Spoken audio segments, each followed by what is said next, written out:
श्रीकृष्णाय परब्रह्मणे नमः। श्रीमद्भगवद्गीता ध्यानश्लोकाः। नमोऽस्तु ते व्यासविशालबुद्धे पुल्लारविन्दायतपत्रनेत्र येन त्वया भारततैलपूर्णः प्रज्वालितो ज्ञानमयप्रदीपः प्रपन्नपारिजाताय स्तोत्रवेत्रैकपाणये ज्ञानमुद्राय कृष्णाय गीतामृतदुहे नमः। सर्वोपनिषदो गावो दोक्ता गोपालनन्दनः पार्थो वत्सत्सुधीर्भोक्ता दुक्तं गीतामृतं महत्। वसुदेवसुतं देवं कंसचाणूरमर्दनं देवकी परमानन्दं कृष्णं वन्दे जगद्गुरुम्। அடுத்தது 8வது ஸ்லோகம். तमस्त्वज्ञानजं विद्धि मोहनं सर्वदेहिनां प्रमाद आलस्य निद्राभिः तन्निबध्नाति भारत। तमस्त्वज्ञानजं विद्धि मोहनं सर्वदेहिनां प्रमाद आलस्य निद्राभिः तन्निबध्नाति भारत. இந்த ஸ்லோகத்தில் பெருமாள் என்ன சொல்கிறார்? தமோ குணம், தமஸ்னால என்னெல்லாம் நடக்கும் அப்படின்னு பாரத அப்படின்னு சொன்னால் அர்ஜுனா அப்படின்னு கூப்பிட்டு தமஹா தூ தமோ குணமோவெனில் என்ன செய்யும்? அஜ்ஞானஜம், அஜ்ஞானத்தால் தோன்றுவது. தமஸ் என்னது? அஜ்ஞானம், அதாவது அறியாமை. அறியாமை அதிகமாக ஆகும். எப்போன்னு கேட்டால் சர்வதேகினாம், எல்லா தேகிகளுக்கும். அறியாமையினால் நிறைய காரியங்கள் தவறாக தான் செய்ய முடியும். அறியாமையினால் சரியாக செய்யறதுக்கு வாய்ப்பு உண்டா? இருக்காது. ஒரு 5% தான் இருக்கும். மோகனம் அப்படின்னு சொன்னால் மோகத்தை விளைவிப்பது என்றும் அறிந்து கொள்ள வேண்டும். அது பிரமாதம் ஆலசிய நித்ராபிகி. பிரமாதம் என்ன சொன்னால் சோம்பேறித்தனம், மதிமயக்கம். ஆலசியம் என்ன சொன்னால் சோம்பேறித்தனம். நித்ரை அப்படின்னா அதிகமான தூக்கம். இவற்றால் ஒரு தனி மனிதனை கட்டுப்படுத்துகிறது. அதனால் தமோகுணம் என்று சொன்னால், அஜ்ஞானம் என்று சொன்னால் எதுலேயும் ஒரு தெளிவான யோசனை இல்லை, தெளிவான விஷயங்களை புரிஞ்சுக்கிறதுக்கு தயாராக இல்லை. இது சரிதான், அப்படியே தான் இருக்குது அப்படின்னு நினச்சிக்கிறோம். நம்ம நினச்சிக்கிறதோ நம்ம செய்கிறதோ சரியாக இருக்கணுமா அப்படின்னு சொன்னால் சரியாக இருக்கிறதுக்கு வாய்ப்பு இல்லை. ஏன்னா நமக்கு பழக்கம் இல்லை இல்லையா? இந்த சரீரத்தில் இந்த வந்திருக்க இது ஒரு ஜீவனத்துக்குள்ளே இருக்கே இந்த சரீரம், இட் ஹஸ் பின் என்கேப்சூல்டு அப்படின்னு நம்மளா பண்ணியிருக்கோம்? இல்லை. இந்த சரீரத்துக்குள்ளே இந்த ஜீவன் வந்திருக்கு கர்மவசத்தால்.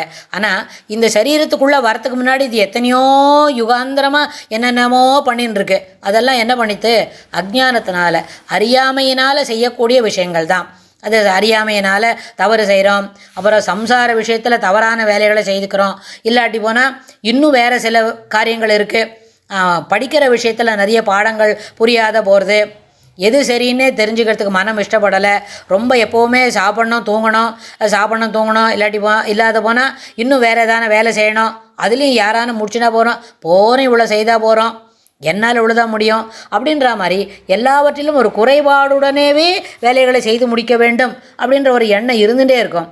அந்த குறை இருக்கிறதுன்னு கூட எடுத்து சொல்ல முடியாது. சொன்னாலும் அவளுக்கு அது மனசுக்குள்ளே வராது அந்த ஜீவனுக்கு. அதனால் அந்த ஜீவனில் அதில் என்ன வரும்? அதுக்கு பிரமாதம், மதிமயக்கம்.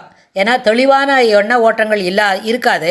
அதனால் எதை பண்ணோம்? மதி எப்போவும், புத்தி எப்போவுமே மயக்கத்திலே இருக்கும்.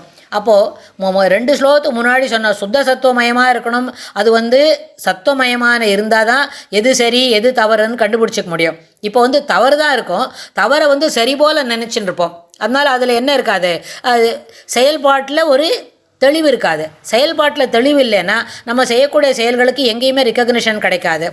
ஏன்னா சரியாக செய்கிறவன் முன்னாடி நம்ம கணக்கு ஒரு வகுப்பறையில் வச்சுப்போம். பசங்க படிக்க போகிறது இல்லை, நம்மளே கூட ஏதோ படிக்கிறதுக்கு போகிறோம். நம்ம சொல்லக்கூடிய செய்திகள் தெளிவாக சொல்லலை, தெளிவாக நம்மளோட ப்ரொனன்சியேஷன் உச்சரிப்பு முறைகள் சரியாக இல்லைன்னு சொன்னால் சரியாக பேசுகிறவன் முன்னாடி நம்மளது எடுபடாது இல்லை எங்கேயுமே. அது நல்லா விவரமாக ஒருத்தர் ரொம்ப தெளிவாக பேசுவார் அப்படின்னு சொன்னால் அவர்கிட்ட போய் ஒரு நம்மளுக்கு சாதாரணமாக சொல்லின்னு இருக்கோம்னு சொன்னால் அங்கே அது எடுபடாது. அதே மாதிரி ரொம்ப நன்னா பாடுவார், தெளிவாக பாடுவார். அவர் பாட ஆரம்பித்தா அந்த ராகம்லாம் அந்த ஒரு ஸ்வரஸ்தானமும் அப்படியே ஒரு சிறப்பாக அங்கங்கே போய் அதுவாக போய் உக்காண்டுக்கும், கரெக்டாக இருக்கும், பிழையே இருக்காது அப்படின்னு சொன்னால். அப்போ பிழை இருக்கிற இடத்துல அது சரியாக பாடலை, உபாயமாக தான் பாடுறான். அத்தனை 4 ஸ்வரம் தான் நன்னா பாடுறான் அப்படின்னா அங்கே நம்மளோட சங்கீதம் எடுபடாது. அதாவது என்ன இருக்கு? மதி மயங்கி இருக்கு, தெளிவில்லாத பாடுறோம் அப்படின்னு. அதாவது பிரமாதம் ஆலசியம் அப்படின்னு சொன்னால் அந்த சோம்பேறித்தனத்தினால அந்த என்ன பண்ணுறது? நிறைய விஷயங்களுக்கு பழக்கப்படுத்திக்கிறது இல்லை. பழக்கப்படுத்திக்கிறது வரும்போது அங்கே வந்து என்ன ப்ரோகாஸ்டினேஷன், எல்லாத்தையும் ஒத்தி போடுறது, தள்ளி வைக்கிறது, எல்லாம் நாளைக்கு பண்ணலான்றது, ஒரே நாளில் மொத்தத்தையும் செய்யறதுக்கு முயற்சி பண்ணுறது. ஏன்னா இது ஒரு எக்ஸ்பீரியன்ஸ் இருக்கும். ஒரு போன வாரம் இப்படி நிறைய காரியத்தை சேர்த்து வச்சோம், அதை நம்மளால் செய்ய முடியாத போயிடுத்து, வீக்கெண்ட்ஸில் நம்ம சிரமப்பட்டோம் அப்படின்னா இந்த வாரத்தில் அதை அப்படி செய்யாமல் இருக்கணும். அதாவது இதில் முக்கியமாக அந்த பிரமாதம் ஆலசியம் என்ற 2 வார்த்தையும் சென்று போன மாதங்களிலோ போன வாரத்திலேயோ அதுக்கு முன்னாடியே செய்த இதுபோல காரியத்துக்கு ஏற்பட்ட பிழைகளை அதை உணர்ந்து இந்த அடுத்த போரே அதை செய்யும்போது அதை திருத்திக்கிறதுக்கு மனம் இருக்காது. திருத்திக்கணும் என்ற அந்த யோசனையே வராது. மனம் இருக்கிறதுன்னு சொன்னால் நம்ம அவசியமாக செய்யாததாக போயிடும். அப்படி இல்லை. அதுபோல் முன்னாடி ஒரு வேலை செய்தோம், அந்த வேலையில் இத்தனை பிழைகள் ஏற்பட்டது, இட் இஸ் ஸோ ஹேப்பன், மறுபடியும் அதுபோல் ஒரு வேலை செய்கிறதுக்கு வாய்ப்பு கிடச்சிருக்கு, இந்த வாட்டி அந்த பிழைகளெல்லாம் திருத்தி கொள்ள வேண்டும், அந்த பிழை இல்லாமல் செய்யணும் அப்படின்றத மனசில் வந்த பிறகு தான் இதில் பிழை இல்லாமல் செய்கிறதுக்கு ஒரு முயற்சி எடுப்போம். அப்படின்னா அந்த பிழை செய்ததே மறந்து போயிடும் முதல் விஷயம். அப்படி இல்லைன்னா அந்த பிழை செய்ததை பற்றி இப்போ என்ன பண்ணுவோம், ஓவர் லுக்கு, அதை பற்றி கணிசமே பார்க்காம இப்போ எப்பவும் போல் ஒரு ஆஃப் ஹார்ட்டடாக ஒரு வேலை செய்ய ஆரம்பிப்போம். அந்த அரை மனதோடு செய்யக்கூடிய அந்த வேலை வந்து இப்போவும் சரியாக முடிக்க முடியாது. அதனால் என்ன பண்ணோம், அந்த ஆலசியம் அப்பா நம்மளுக்கு இப்படியே தான் இருக்குது அப்படின்னு நினைப்போம். இல்லை, அதுக்கு சிறு சிறு முயற்சிகள் எடுத்தால் அந்த ஆலசியமத்திலேருந்து தள்ளி வந்துட்டா அதில் என்ன பண்ணலாம், நம்ம அந்த வேலைகளை சரி பண்ணிக்க முடியும்.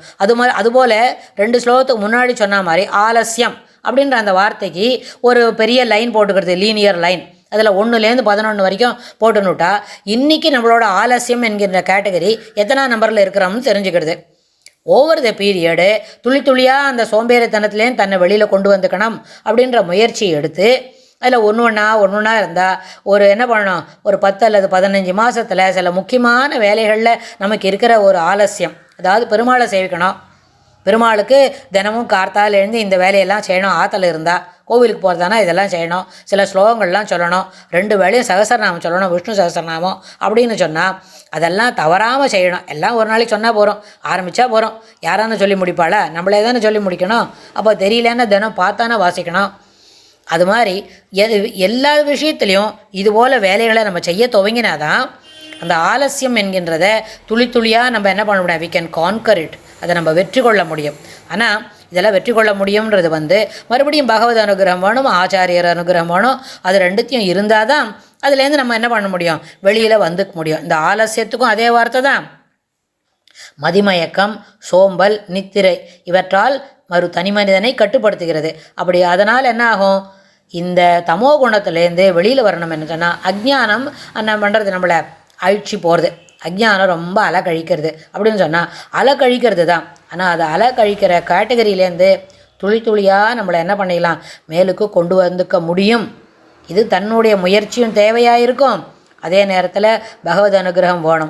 இதுக்கு முயற்சி நம்ம செய்கிறோம்னு சொன்னாலே சுவாமி நம்மளுக்கு என்ன பண்ணுவார், கண்டிப்பாக துணைக்கு வருவார். இவன் பண்ணுற முயற்சிக்கு நம்ம வந்து துணைக்கு போகணும், அதுலேருந்து துளி துளியாக இந்த பையன் இந்த பசங்களை மேலே கூட்டின்னு வரணும்னு சுவாமியும் அதில் வந்து விசுவாசப்பட்டு நம்மளுக்கு அனுகிரகம் பண்ணுவார். ஆனால் அது முயற்சி செய்யணும் இல்லையா, அந்த முயற்சிக்கும் அவனையே கூப்பிட்டு கிருஷ்ணா சகாயம் பண்ணுன்னு கேட்டுண்டாதான் நடக்கும்.